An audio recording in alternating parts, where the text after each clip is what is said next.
राधे राधे आम YouTube channel को आपण मानक स्वागत। आमे जाई पहुँची जाइथिलु प्रभु श्रीकृष्ण जन्म स्थान रे। देखंतु फाइनली आमे रेलवे स्टेशन रे थिलु, एबे पहुँची गलु मथुरा जंक्शन। देखंतु भूमि रे पाद रखी आको कहती पावन भूमि।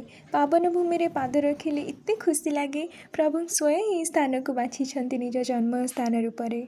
केते पवित्र नथिबो से भूमि कहतु। देखते ए आम ऑटो रे जाऊँ तो जाऊँ द्वारिकाधीश टेम्पल, कहीं 8टा पर द्वारिकाधीश टेम्पल बंद हो जाए। देखंतु आम ए ऑटो रे जाऊँ। देखंतु श्री द्वारकाधीश टेम्पल मथुरा। बहुत एक्साइटेड थिलु। स्वयं प्रभु जन्म स्थान रे आम पाद रखी निजको एत्ते खुशी लगुला। देखंतु ये होइछंती प्रभु श्रीकृष्ण जन्म स्थान। ये आमको किसी बाट चलिकी जावाक पड़ता। देखंतु फाइनली मंदिर रे पहुँची गलु।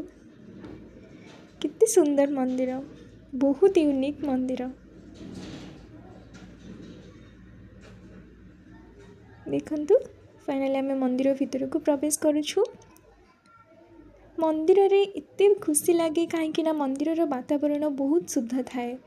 मन पवित्र हो जाए एवं मनरे भक्ति भाव आसी थाए। देखंतु प्रभु श्री द्वारिकाधीश। प्रभु को दर्शन करी बहुत किछि पाईगला भली मने हुए। राधे राधे। तो जब आम प्रथम मथुरा रे पहुँची थिलु, सर्वप्रथम द्वारिकाधीश दर्शन करूँ। एवं जब रिटर्न आमको कर थिला माने नेक्स्ट डे रे आमे प्रभुंकर जन्मस्थान को दर्शन कर रिटर्न करूँ। तो यहाँ थिला फर्स्ट आमे जाई पहुँची जाइथिलु प्रभु श्रीकृष्ण जन्मस्थान रे। देखंतु कितने सुंदर दृश्य। मंदिर भितर बहुत स्ट्रिक्ट थिला। मोबाइल फोन किसी भी अलाउ नथिला, पर्स फोन किसी भी अलाउ नथिला, बहुत स्ट्रिक्ट थिला।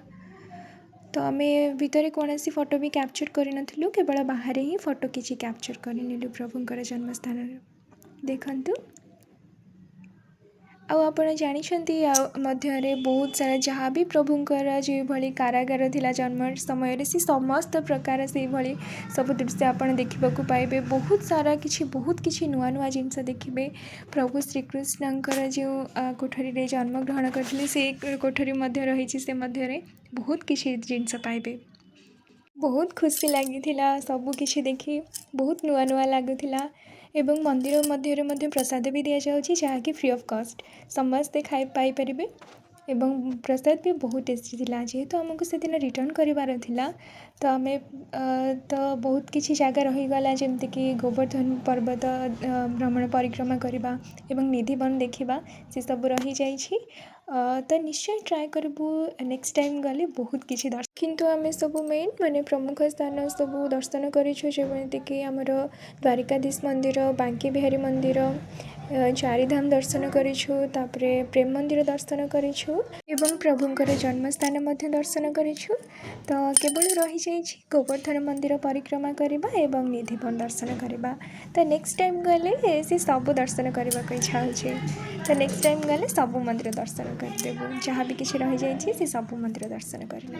इच्छा थिला किछि दिन स्टे करबा पई, किंतु जेहेतु आमे 2 दिन पई जाइथिलु तो हमको से दिन रिटर्न करिवार थिला। तो नेक्स्ट टाइम गले से सब मंदिर दर्शन करूँ। बहुत खुशी लगिला मंदिर दर्शन करी। आम एथर किसी भी प्री प्लान कर नथिलु, तो आम इंस्टांट प्लान करूँ जाए दर्शन करनेलु। तो इच्छा हुए बारंबार आउ थे जावाई, बहुत इच्छा हुए कहीं पावन भूमि को प्रभुंकर जन्मस्थान को जीवा द्वारा बारंबार जावाक इच्छा हुए। तो आपण मानक समस्त को कहबी कि आपण मैंने थरे भगवान प्रभुंकर जन्मस्थान को दर्शन करंतु, देखिए मन कितने खुशी एवं पवित्र लगुच। तो जदि भिडियोटी आपण मानक भल लगी थाए तो लाइक शेयर और सब्सक्राइब करने को जमा भी भूलें। रहुछि। राधे राधे।